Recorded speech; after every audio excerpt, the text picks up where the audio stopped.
Hello YouTubers. This video is a small demo on how to determine I/O addresses of PROFIBUS slave by the help of GEO2LOG, LOG2GEO and RD address functions. Please do not forget to like the video and subscribe to the channel. Let's take a look at the hardware configuration that I made for this video. I have an S7 1500 series CPU, that is PROFIBUS DP master, and VACN VFD, that is PROFIBUS DP slave. PROFIBUS DP slave consists of interface, that is in slot number 0, and submodule, that is in slot number 1. Submodule consists of 4 bytes of inputs area starting on 200, and 4 bytes of outputs area starting on 200 as well. My task is to get the input and output area of the DP slave. First of all, an address of DP slave is needed. To get it, I am going to scan the I/O system. Instruction called LOG2GEO will help here. This instruction will help to initialize the values of the data type GEO address and prepare its usage to scan the I/O system. Let's observe the parameters of the LOG2GEO instruction. L address, hardware identifier of the module whose slot you want to find. It is an input parameter, and in this particular case it is a hardware identifier of the I/O system. RET val, output information of the instruction. If the error occurs, then its code will be represented here. GEO address, pointer to the slot information. It's an output parameter where the data will be stored. GEO address contains the geographical address of a module. Let's observe GEO address structure. Hardware type.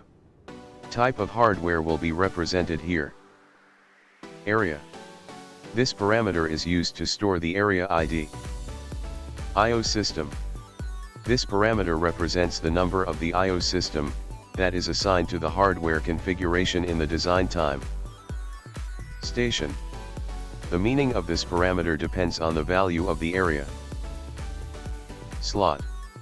The number of the slot will be stored here. Subslot. Number of the submodule will be stored here. There are 5 types of hardware that can be recognized. Number 1, I/O system. Either Profinet, either PROFIBUS. If the value of the hardware type is 1, it means that information of the other parameters is related to the I/O system. 2, I/O device or DP slave.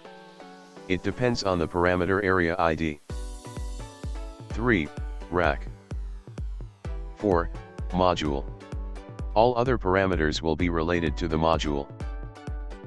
5, submodule. If a hardware type is not supported by the instruction, a 0 is output. Let's observe the possible area IDs. Value 0, CPU. Value 1, Profinet I/O. Value 2, PROFIBUS DP. Value 3, ACI. Let's have a look at the couple of examples. This setup means that it is a PROFIBUS DP I/O system and its number is 1. Let's go to the first steps of the programming. Create a new function block and open it. Configure block parameters. Create input parameter of type hardware I/O system. Here will be stored hardware identifier of the I/O system. Create 3 output parameters. First one of data type bool. It will represent the presence of the error. Second one is of data type unsigned integer. It will represent at which level the error occurred. Third one is of type of word. The error code will be stored here. Part of static variables. First one is a bool type. It will enable the scan of the I/O system. Next 2 are of the type of the GEO address. To create this type of the variable, you need to write GEO address in the data type, and TIA portal will take care of the rest. This system data type contains the geographical address of the module. On the PROFINET I/O, it is composed of the ID of the PROFINET I/O system, the device number, the slot, and the submodule. On the PROFIBUS DP GEO address consists of the ID of the DP master system, the station number and slot number. Second variable of the system data type GEO address is used for initialization. The array of bool type variable will hold the configured DP slaves. Variable address will hold the hardware identifier of the submodule. It will be used as parameter for instruction read address. The data of the module will be saved in the structured variable statDP. Here I am going to store hardware identifier of the I/O system, ID of the DP master, address of the PROFIBUS slave, hardware identifier of the module, starting address of the peripheral inputs area, count of peripheral inputs in bytes, starting address of peripheral outputs area, count of peripheral outputs in bytes. Constant variables contains constants that will be used in the program to simplify the understanding of the code.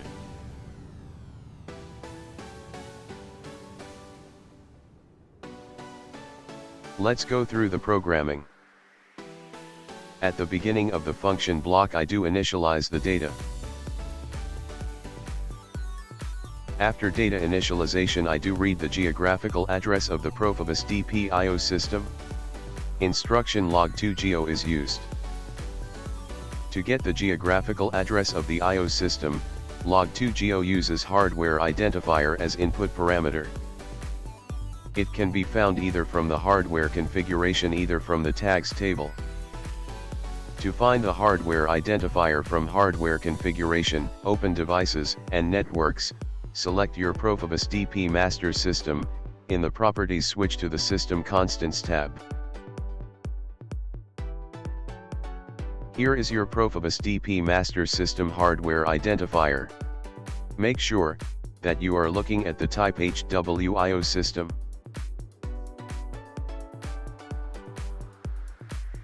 Correct evaluation of the instruction should return 0.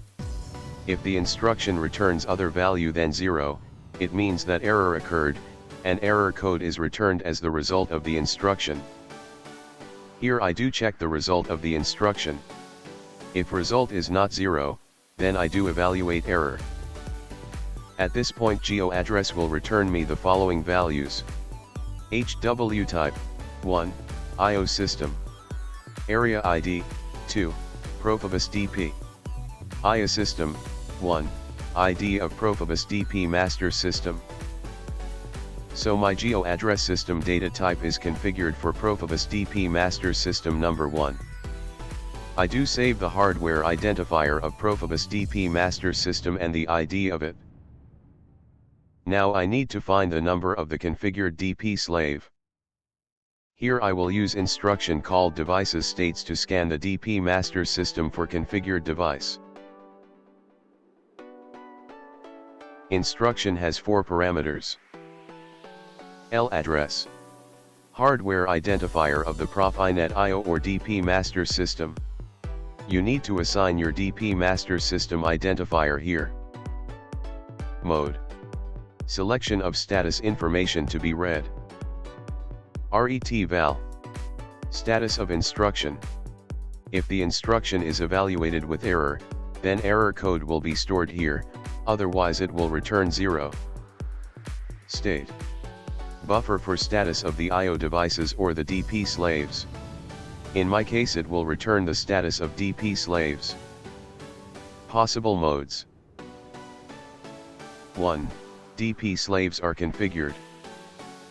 2. DP slaves are faulty. 3. DP slaves are disabled. 4. DP slaves exist. And 5. DP slaves for which a problem has occurred. I am going to read the configured DP slaves. Parameters for the instruction, hardware identifier of the DP master system. Mode, configured slaves. And result will be saved into the array of bools. Now I need to loop through the array to find the configured device address on the DP master system. When the configured device is found, element of the array returns true. I do save the DP address and exit the for loop. By executing this instruction I will get the address 10, as my backend VFD has an address 10 on the DP master system. Now I need to get the hardware identifier for the module, that is in slot number 1 of DP slave with address 10. In this case I will use instruction GEO2LOG. Instruction GEO2LOG is opposite to the instruction LOG2GEO. While LOG2GEO returns geographical address of the module which hardware identifier is known, instruction GEO2LOG returns hardware identifier from the module's geographical address. Input parameter of this instruction is system data type GEOADDR. It needs to be configured accordingly before calling the instruction. I have observed its structure while talked about instruction LOG2GEO. The information is evaluated according to the hardware type. If hardware type is IO system, then only IO system will be evaluated and the output will be hardware identifier of the IO system. If hardware type is IO device, then IO system and station will be evaluated. Other parameters will not be taken into account. And the output will be hardware identifier of the IO device. If the hardware type is module, then IO system, station, and slot will be evaluated. Other parameters will not be taken into account. The result will be hardware identifier of the module. If the hardware type is sub-module, then all parameters will be evaluated. The output will be hardware identifier of the sub-module. Parameter RET_val outputs the error information. And the result of the instruction is hardware identifier of the device, depending on the hardware type.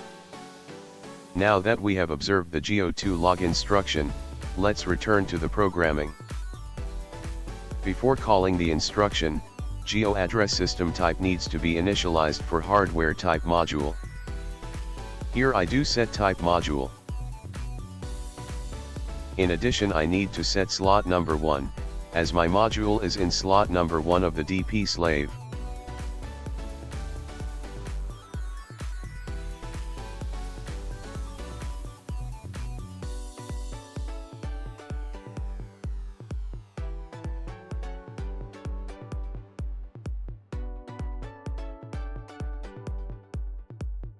At this point my GEOADDR configuration looks like that. HW type 4, module. Area 2, DP master system. IA system 1, ID of DP master system. Station 10, slave number on the DP system.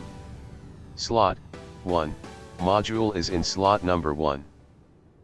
After the GEOADDR is initialized, I do call the GEO2LOG instruction. As a result I do get the hardware identifier of the module. Now it is a final step to get the input and output areas of the module. An instruction RD address will be used here. This instruction is used to determine the IO addresses from the hardware identifier. L address is input parameter where the hardware identifier of the module must be stored. RET_val will output the error code of the instruction. PI address returns the start address of the inputs. PI count returns the number of bytes of the inputs. PQ address returns the start address of the outputs. PQ count returns the number of bytes of the outputs. Let's take a look at the path we have traveled to get the inputs and outputs of the module. We have started by obtaining the geographical address of the IO system. Then configured DP slave has been found. After that hardware identifier of the module has been determined. And last step, getting the inputs and outputs of the module. And all that came from hardware identifier of the DP master system.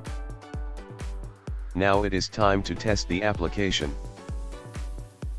To start reading, bitrate needs to be set.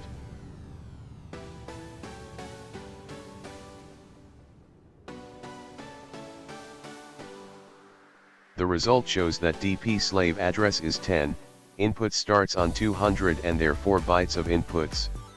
Output starts on 200 as well and there are 4 bytes of outputs. Let's compare the result with the hardware configuration.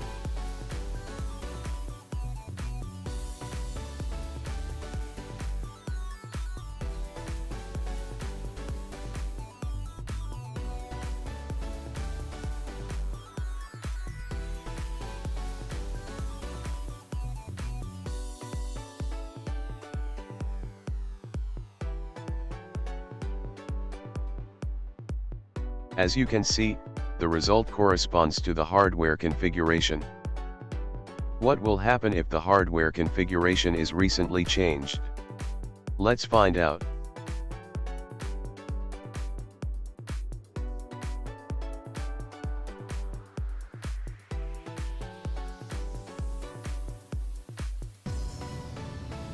Let's set different DP slave address and addresses of inputs and outputs.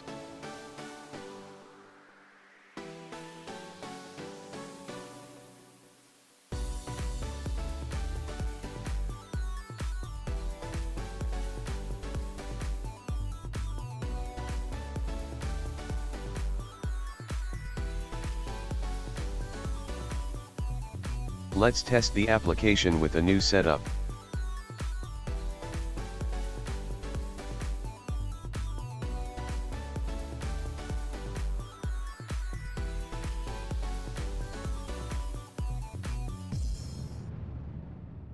The address of the DP slave is 18 and inputs and outputs starts on 180, same as in the hardware configuration. That is what I wanted to show you today. If this video was useful, please do not forget to like it and subscribe to the channel. Thank you for watching and happy coding.